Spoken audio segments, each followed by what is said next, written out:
बिहार के सियासी आसमान पर एक बार फिर से मंडराते नजर आए हिंसा के काले बादल।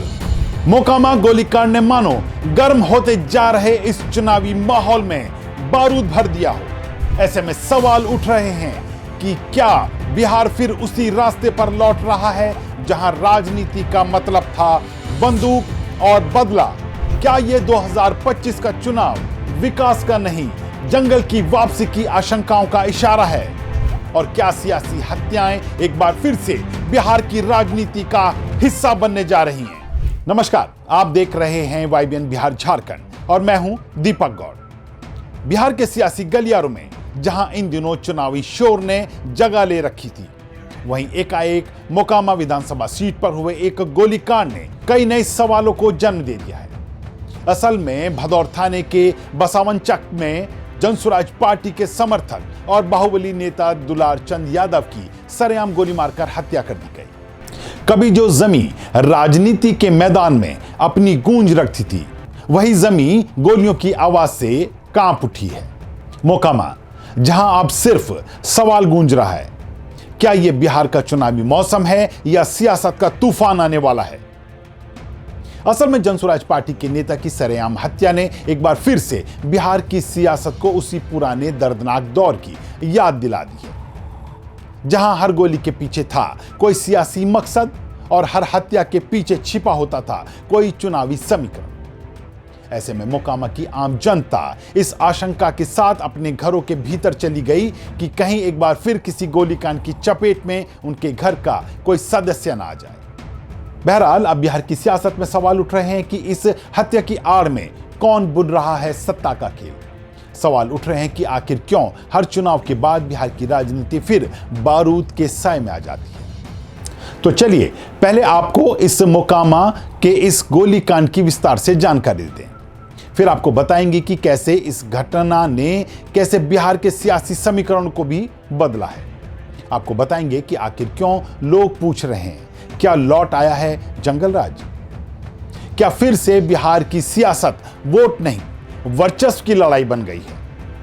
अपने इस वीडियो में हम आपको बताएंगे कि क्या दुलार चंद की हत्या की आशंका पहले भी जताई गई थी। आपको बताएंगे दुलार चंद का पुराना आपराधिक इतिहास और अनंत सिंह से उनकी दुश्मनी के किस्से।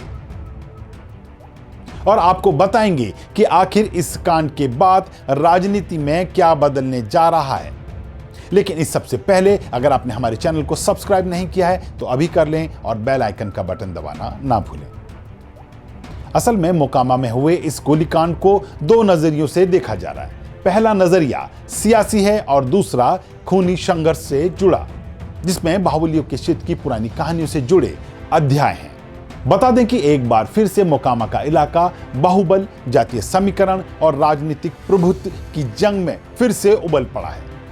असल में भदौर थाने के बसावनचक में मोकामा विधानसभा के NDA प्रत्याशी अनंत सिंह और जनसुराज पार्टी के प्रत्याशी प्रियदर्शन पीयूष के समर्थकों के बीच गुरुवार को करीब 2 घंटे तक मारपीट पथराव की घटना हुई। जमकर बवाल हुआ, जिसमें 10-15 राउंड फायरिंग। इस दौरान जनसुराज पार्टी के समर्थक और बाहुबली दुलार चंद यादव के साथ मारपीट और गोली लगने की खबरें सामने आई। थोड़ी देर में खबर आई कि दुलार चंद यादव की मौत हो गई है, यानी उनकी सरेआम हत्या कर दी गई थी। बाहुबली नेता दुलार चंद यादव की हत्या ने इलाके के सियासी तापमान को अचानक बढ़ा दिया। शुक्रवार को दुलार चंद के समर्थक शव लेकर प्रदर्शन पर उतरे, तो यह साफ भी हो गया कि मामला अब सिर्फ एक आपराधिक घटना नहीं बल्कि सत्ता और जातीय वर्चस्व की लड़ाई का एक नया अध्याय बन चुकी है। वहीं परिजनों की शिकायत पर पुलिस ने इस मामले में विधानसभा चुनाव में उतरे JDU प्रत्याशी और चर्चित बाहुबली अनंत सिंह समेत 5 लोगों पर नामजद FIR दर्ज कर दी है। इस सब के बाद से मोकामा और बाढ़ क्षेत्र की गलियों में अब लोगों के बीच यह चर्चा है कि आखिर दशकों पुरानी अनंत और दुलार चंद के बीच की यह दुश्मनी कैसे एक खूनी संघर्ष का कारण बनी। तो चलिए हम बताते हैं। असल में इन दोनों बाहुबलियों की कहानी बिहार की उस बाहुबली राजनीति का प्रतीक है जिसमें जातीय समीकरण और ताकत दोनों साथ साथ चलते हैं। इस अदावत की जड़ें 1980 के दशक में जाती हैं, जब कांग्रेस नेता श्याम सुंदर सिंह धीरज मोकामा से विधायक हुआ करते थे। उस दौर में उन्होंने दो उभरते हुए चेहरों को बढ़ावा दिया। लदमा गांव से भूमियार दिलीप सिंह और टाल क्षेत्र से यादव बाहुल्य गांव तारतर के दुलार चंद यादव को। दिलीप सिंह राइफल के दम पर कांग्रेस के लिए बूथ काबू करते थे, वहीं दुलार चंद यादव टाल इलाके में अपना दबदबा बना रहे थे। कहा जाता है कि धीरज ने दोनों को राजनीतिक रूप से इस्तेमाल किया, लेकिन बाद में दिलीप सिंह को ही आगे बढ़ाया। यही बात दुलार चंद को सालों तक सालती रही। धीरे धीरे दुलार चंद ने मोकामा टाल में कुर्मी और धानुक बाहुल्य गांव में अपनी पकड़ मजबूत की। उन पर आरोप लगते रहे कि उन्होंने दबाव में कई किसानों की जमीन अपने नाम करवाई है, लेकिन जमीन के साथ साथ उन्होंने राजनीतिक जमीन भी मजबूत की और 2000 के दशक में बाढ़ को अपना नया ठिकाना बनाया। दिलीप सिंह की मौत के बाद जब उनके छोटे भाई अनंत सिंह ने सियासी गलियारे में अपनी एंट्री ली तो मोकामा की कहानी फिर बदल गई। 2005 में जेडीयू के टिकट पर जीत के बाद अनंत सिंह का दबदबा तेजी से बढ़ा।